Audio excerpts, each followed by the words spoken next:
حالت یہ ہوتی ہے کہ صحیح سے کفن نصیب نہیں ہوتا، اما ازار و اما ردا، ایک کپڑا ملتا ہے، ان گتی رأسہ بدت رجلا، اگر سر ڈھاکا جاتا ہے تو پیر کھل جاتا ہے، اور پیر ڈھاکا جاتا ہے تو سر کھل جاتا ہے۔ یہ صحابہ اکرام کی زندگی تھی، یہ ان کا جذبہ تھا جن کی اتباع کرنے کی آج ہمیں ضرورت ہے۔ اور ایسا نہیں ہے کہ یہ صرف مال و دولت کے خرچے کرنے کے معاملے میں تھا، صرف مال و دولت کے خرچے کرنے کے معاملے میں نہیں تھا، بلکہ آپ کوئی بھی مثال لے لیجئے۔ آج جب کوئی رشتہ آتا ہے، کسی لڑکی کا رشتہ آتا ہے، تو آدمی ماحول ہم نے اتنا خراب بنا لیا ہے کہ ہم کیا دیکھتے ہیں؟ سب سے پہلی بات اکثر و بیشتر لوگوں کے نظر میں ہوتی ہے کہ وہ لڑکا اچھی طرح سیٹ ہو، ویل سیٹ لڑکا ہو، اور یہی لڑکی بھی یہی چاہتی ہے عام طور سے کہ جس سے شادی ہو رہی ہے، شادی کے بعد اچھی طرح زندگی گزرے۔ نبی علیہ السلام کے عہد میں جائیے، آپ کے زمانہ کو دیکھیے کہ اس وقت لوگ کیسے تھے۔ امام مسلم رحمہ اللہ نے اپنے مسلم میں ایک واقعہ ذکر کیا ہے مختصراً، جس کو امام احمد نے اپنی مسند میں لمبا ذکر کیا ہے۔ کہتے ہیں اللہ کے رسول صلی اللہ علیہ وسلم کے زمانے میں ایک بڑے عام سے معمولی آدمی تھے، بڑے معمولی آدمی تھے جن کی نہ تو شکل و صورت تھی، نہ سماج اور سوسائٹی میں کوئی اسٹیٹس تھا، کوئی رتبہ تھا، نہ کوئی ویلو تھا، جن کو صحابہ اکرام جلیبب کہتے تھے، جلیبب۔ کہتے اللہ کے رسول صلی اللہ علیہ وسلم نے ایک صحابی سے کہا کہ اپنی لڑکی کی شادی کر دو ان سے، اپنی لڑکی کی شادی ان سے کر دو۔ وہ آدمی حیرت میں پڑ جاتے ہیں، پہلے یہ سوچتے ہیں کہ اللہ کے رسول صلی اللہ علیہ وسلم نے خود شادی کرنے کا عزم کیا ہے، خوش ہوتے ہیں کہ نبی سے میری بیٹی کی شادی ہو جائے۔ کہتے ہیں ہاں، نبی سے میری بیٹی کی شادی ہو جائے، اس سے بڑا شرف کیا ہے؟ لیکن اللہ کے رسول صلی اللہ علیہ وسلم کہتے ہیں کہ ہذا جلیبب، میں اس جلیبب کی بات کر رہا ہوں، اس سے اپنی بیٹی کی شادی کر دو۔ وہ آدمی پریشان ہو جاتے ہیں کہ یہ جلیبب۔ کہتے ہیں میں اس لڑکی کے ماں سے اپنی بیگم سے پوچھ کے جواب دوں گا کہ کرنا کیا ہے۔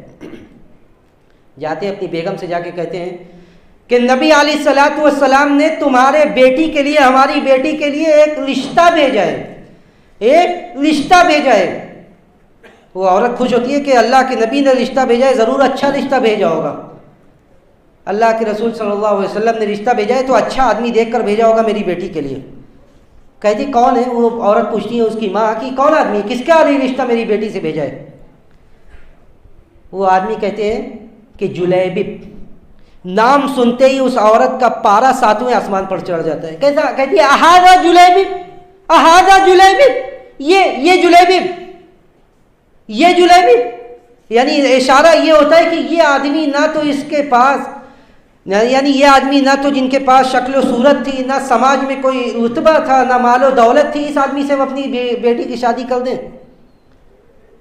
کہتی ہے اللہ کے رسول کو واضح انداز میں منع کر دیجئے کہ اگر آپ کو شادی کرنا ہے تو ہم آپ سے اپنی بیٹی کی شادی کریں گے، لیکن یہ جہاں تک ان کی باتیں، ان سے ہم اپنی بیٹی کی شادی نہیں کریں گے۔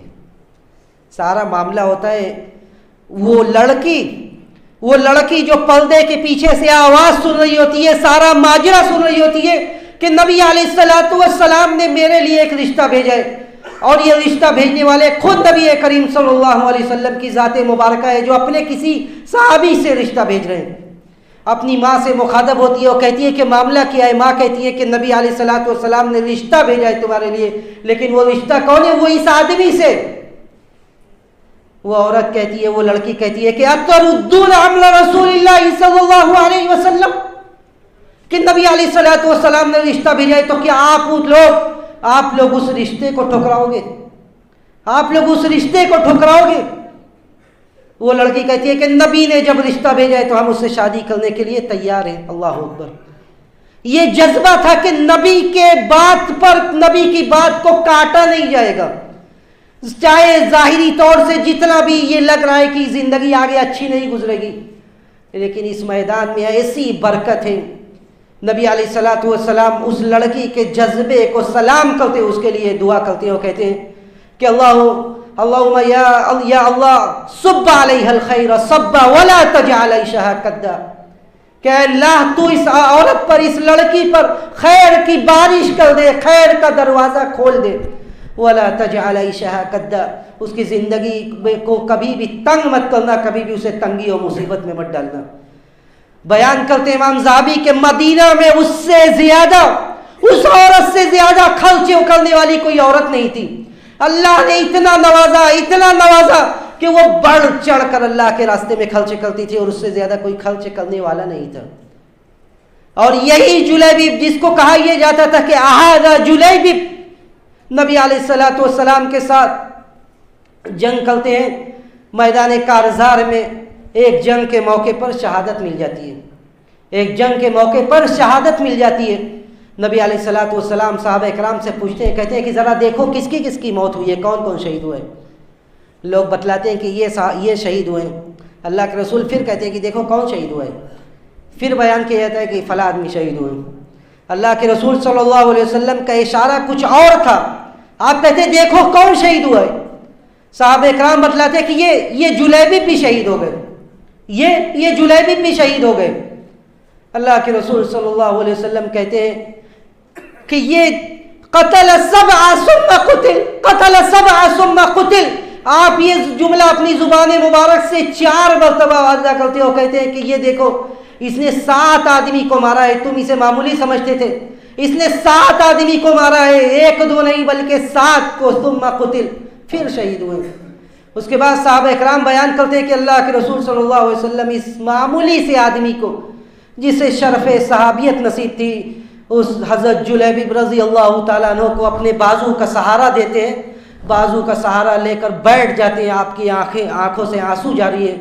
صحابہ اکرام دیکھتے ہیں، رونے لگتے ہیں اور کہتے ہیں کہ بڑے بڑے صحابہ اکرام تمنا کرتے ہیں کہ کاش کہ آج اس معمولی سی آدمی کی جگہ میرا سر ہوتا نبی کے بازو میں، میرا سر ہوتا نبی کے بازو میں۔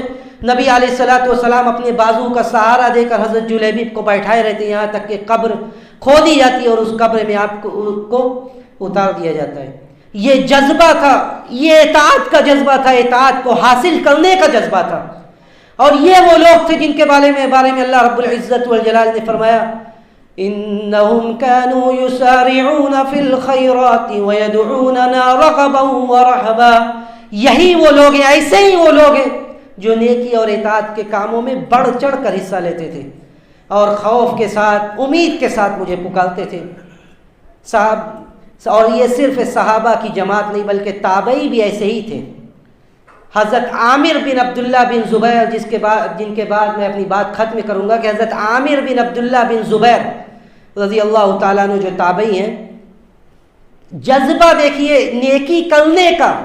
آج ہم صحیح سالم بیٹھے ہوئے ہیں، اذان ہو رہی ہے، کہتے ہیں بعد میں پڑھ لیا جائے گا۔ یہ تو میں اچھے لوگوں کی بات کر رہا ہوں جو کہتے ہیں ہم بعد میں پڑھ لیں گے۔ بہت سارے ایسے لوگ ہیں جن اذان ہوتی رہے، نماز ہوتی رہے، پورا ہفتہ گزر جائے گا لیکن مسجد میں جانے کی توفیق نہیں ہوتی ہے۔ یہ محرومی ہے، اللہ رب العزت والجلال کی جانب سے توفیق کی محرومی ہے۔ اور دوسری طرف یہ صحابہ و تابعین کی جماعت حضرت عامر بن عبداللہ بن زبیر کے بارے میں امام ذہبی کہتے ہیں، ان کی سیر میں ان کی سوانح جہاں ذکر کرتے ہیں، کہتے ہیں کہ آخری وقت چل رہا ہے، ٹھیک طرح سے ابھی نزع کی کیفیت شروع ہو گئی ہے لیکن باتیں سمجھ میں آ رہی ہے۔ ابھی اذان کی آواز سنتے ہیں، حضرت عامر بن عبداللہ بن زبیر اذان کی آواز سنتے ہیں اور اس لوگوں سے کہتے ہیں کہ احملونی الی المسجد، مجھے مسجد لے چلو، مسجد کی طرف مجھے لے کر چلو۔ لوگ کہتے ہیں کہ ابھی آپ یہیں پہ نماز پڑھ لیجئے، مسجد جانے کی ضرورت نہیں ہے۔ کہتے ہیں میں مؤذن کی پکار کو سن رہا ہوں، اللہ رب العزت والجلال آواز دے رہا ہے، بلا رہا ہے اپنے گھر کی طرف، کیا میں اس کی پکار کو قبول نہ کروں؟ نبی علیہ الصلوۃ والسلام کے یہ تابعی بزد ہوتے ہیں، لوگ انہیں لے کر مسجد میں جاتے ہیں اور یہ مسجد میں جانا اور یہ نماز زندگی کی آخری نماز ثابت ہوتی ہے۔ جاتے ہیں سجدے میں اور روح پرواز کر جاتی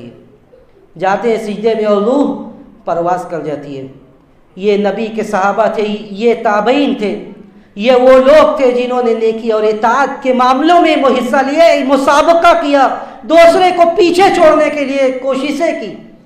اور دوسری طرف ہمارا معاشرہ اور سماج جس میں ہم جی رہے ہیں اور جس کو ہم بڑا اچھا سمجھتے ہیں، ہم اللہ رب العزت والجلال سے یہی دعا کرتے ہیں کہ بارہلا نیکی اور اطاعت کا یہ میدان جس میں ہم کافی پیچھے ہیں، تو اس میدان میں ہمیں آگے بڑھنے کی توفیق نصیب فرما دے۔